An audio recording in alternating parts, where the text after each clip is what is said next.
And good evening. It's October 22nd, 2024. We're continuing our collection of discussions in our Outside the Class series. It's a series from the Bible Project about the entire TaNaK, the Old Testament. On TheDustyFeet.com, in the Outside the Class section, we have all of those source videos set up for your review. Because the intent of Outside the Class are for you to, I want you to listen to the in-class lecture first. They would be found in that source video playlist. We're trying to keep these to about 15 minutes or so and make them easy to catch, easier to catch up on. So we're on a quest, scroll by scroll, book by book, a journey through this collection, but with a fun and different twist on Outside the Class, on the Dusty Feet.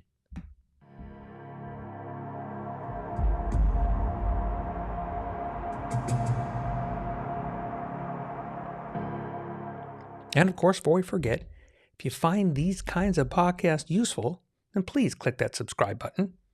The reminders, they just help you. But also, if you think these might be useful to others, that's when you click that like button, because that is how YouTube chooses to share these to more people, if they wish. So in this series, we're going to cover the entire TaNaK, the Old Testament, right? Yet we're going to do it in the original order of this collection, the Hebrew Scriptures order. So it could get interesting once we get past these first 5. Remember, the videos we're going to be discussing, they're always just the tip of the iceberg. They're part of a learning series that I highly recommend, and they can all be found on the Bible Project website. Because we're going to ask many, many questions about all kinds of things. Answers? We'll see. Numbers, Bamidbar. This is part 3. So, we're in the wilderness, having departed Sinai, right? There's already a bit of complaining and some consequences. And Tim and John bring up this next section, right? We're in Paran. We've wandered into the plains. Just to be interesting, take a quick side note here and remember some of those players and who they're associated with. Because Joshua and Caleb, right, who were sent as part of that group, because they saw what they saw, they just came back with a different report. Yeah, because it interests me sometimes that when we're so driven by the word truth, it fascinates me sometimes that we can get very hung up on the truth. Because when the guys who came back, the other 10, did they lie? It's an excellent question to ask. Did the guys who came back lie? Did they say anything that was not true? Stop and think about it. Because if we really look back, we realize that sometimes we have to revisit the truth or how we choose to react to it.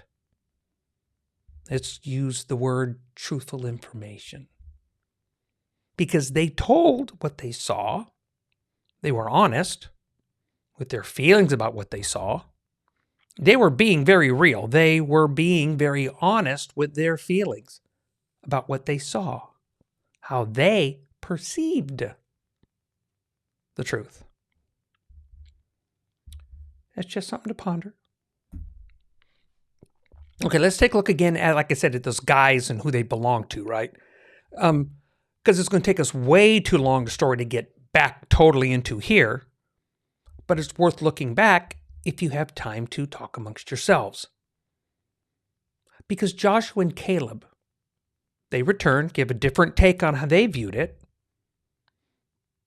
But these families, these two, come from their own history as well. But to do that, we're going to have to wander back to the story of Joseph. Because remember, all of these are red string connected. So, Judah and Benjamin, that's their tribes. Joshua and Caleb, Judah and Benjamin. Go back and read that story and their interaction. I think you'll find it fascinating. And it's their representatives. They are the ones in turn and say, we got this. Why? Because God's on our side, no matter how you choose to look at it. because the stuff they brought back, oh my gosh. I mean, this place is beautiful. I mean, they're describing it. They're bringing back actual stuff, right? We only get a mental picture, right? We have to visualize how each grape was on these vines they carried back. They didn't draw pictures. But again, it'll take 1,000 words to draw a picture. We'll have a few. So we just love to fill in our blanks. But the fun part is that when you go back and look at what they talked about and described it as, seems it was very beautiful. Except that the other 10, they didn't turn and focus on that. They focused on those people. That's an interesting thought. I just thought about this. Somebody described all these wonderful things. Somebody. And you went into that area. And it was beautiful. I mean, nature, animals, everything. It's beautiful. And then says, go. But, when you go, there are some mean guys there. I mean, so do you want to live there? Because that's what we have. Some substantial mean guys there. So do you want to go into the space? Remember, this is interesting again, because we're pretty close still to those complaining events that we just had, right? They're probably fairly fresh in their minds. We're pretty close. It hasn't been that long. It hasn't been a year. It hasn't been a month. Interesting again. I want to talk about that amongst yourselves. Because here, we get an example of that. But what we get an example of here is so foreign to us that I'm not sure we grasp how foreign this response is, right? Because the people's revolt, that's not the foreign part. The foreign part, the thing we don't get, truly is Moses' response. I mean, if we were today and somebody had turned on a leader that's here, right? They wouldn't turn and then turn to God and say, God, would you forgive them? They need to remember who they are because they're yours, who you are because you're Yod-Heh-Vav-Heh, and where they're destined to go. Because this is one of those, again, another critical time in Moses' life. Because he's done this before. I mean, their leader, he says this. He says, God will get them through the rest because he has them. He's interceding for them. He's between them and God. He's saying, okay, I don't know if this is a heretical thought, so I want to be careful because it might be. But I think one could say he's saying, forgive them. Go read. They don't know what they're doing. Because they don't get it. I mean, Moses, right? I understand who you are, what you want us to do, and where you want us to go. But in this part of his argument, he says, hey, everybody's looking at us. They know that these folks, that they've left Egypt. This is all going to get out. The people, this story is going to get out that this happening. So if this great, powerful God that brought them out then let them to die and disappear because they didn't or wouldn't, I think that's not the image of God that you want to be seen and remembered by. I think this is an intertesting discussion that Moses and God have here. In his interceding, Moses appeals to God in his original declaration. Then God asks him to respond and sees how he's going to deal with it, right? I love God's creative response. He admits, that's the deal. And then he plays it out. How it plays out over the next period shows just how much more about this story and how deep that commitment really was at Sinai. we got it. Yeah, they're going to see him, God, respond, and they're going to spend 40 years here. And these rebellious people, well, now they're going to die. They get that. The people, they back down a bit. They try to change their minds. Moses lets them know it's too late. The consequence is going to unfold. Because the people try. They say, hey, we're going to do it anyway. So they cross in. They try to cross into the land, that spot that's there. But the Canaanites and the Amalekites are there. Moses reminds them that God is not with them. You might not want to do that. But I think some people took who they are more important than who they followed. Listen to that. It's an interesting thought. They were so hung up, for a moment at least, on the power of what they thought of who they were, rather than following the instructions of the one who made them who they were. And they went into that battle, and they lost. What did they have to do? Back up. Back up in the plains of Paran. And then, as Tim and John pointed out, we get a brief series of instructions. I think don't let the brevity dissuade you from the importance. But do you think possibly that the series of instructions, I think they might have something to do with a couple of things. So say, one, what had happened previously. Or two, did it set you up for the future? Or three, both. So we get instructions on sacrifices, yet we get instructions on how to deal with unintentional sins.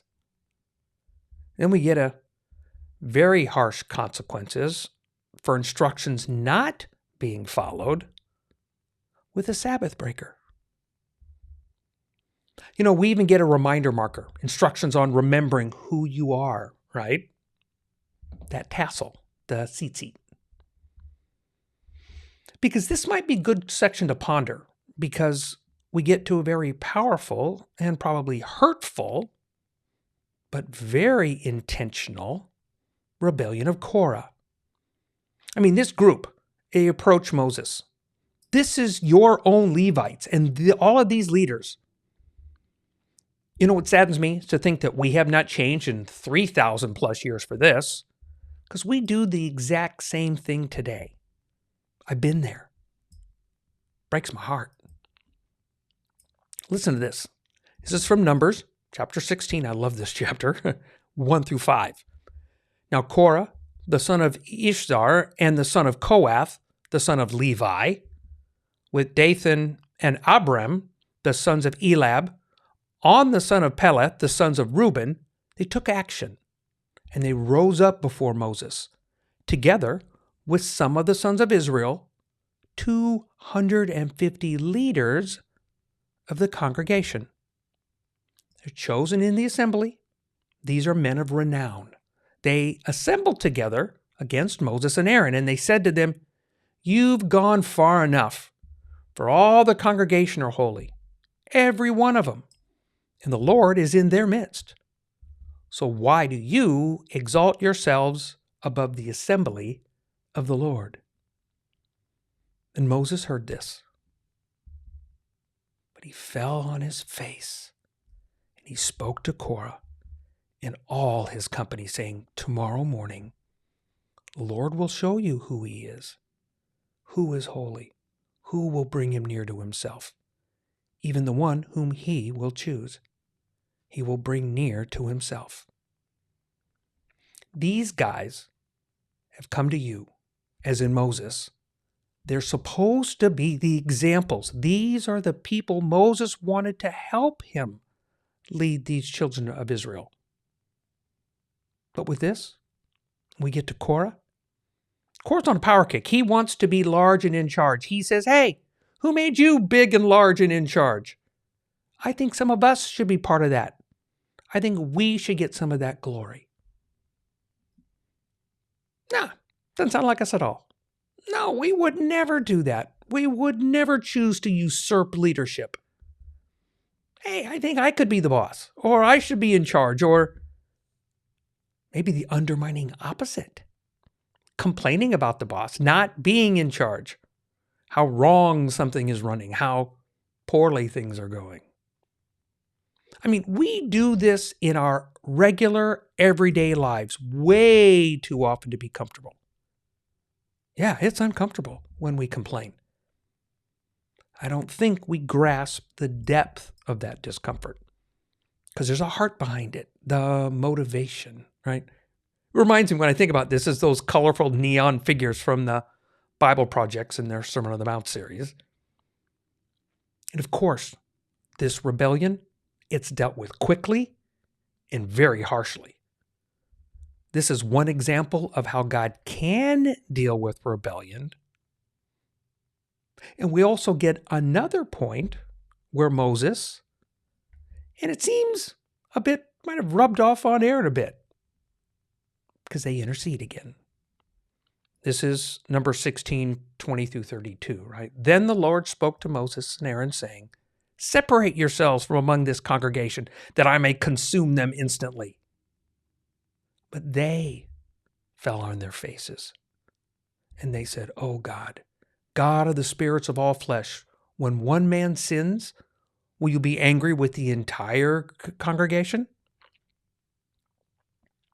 Then the Lord spoke to Moses, saying, "Speak to the congregation, saying, get back from the dwellings of Korah, Dathan, and Abiram." Then Moses arose, went to Dathan and Abiram, with the elders of Israel following him, and he spoke to the congregation, saying, "Depart now from the tents of those wicked men, and touch nothing that belongs to them, or you will be swept away in all their sin." So they got back from around the dwellings of Korah, Dathan, and Abiram, and Dathan and Abiram came, and they stood out at the doorway of their tents, along with their wives, and their sons, and their little ones.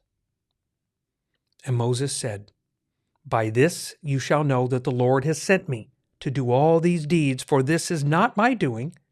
Because if these men die, they die the death that all men, or if they suffer the fate of all men, then the Lord hasn't sent me. But if the Lord brings about an entirely new thing, the ground opens up its mouth and swallows them up with all that's theirs, and they descend alive into Sheol, then you will understand that these men have spurned the Lord." As he finished speaking all of these words, the ground that was under them split open. The earth opened its mouth and swallowed them up, their households, and all the men who belonged to Korah with their possessions. Wait, there's more, because it seems almost like a hiccup, a repeat, because we're not finished. Because there are more hearts that are on this trial. We're going to pick up there next week, because we're going to explore these events, the response, the consequences.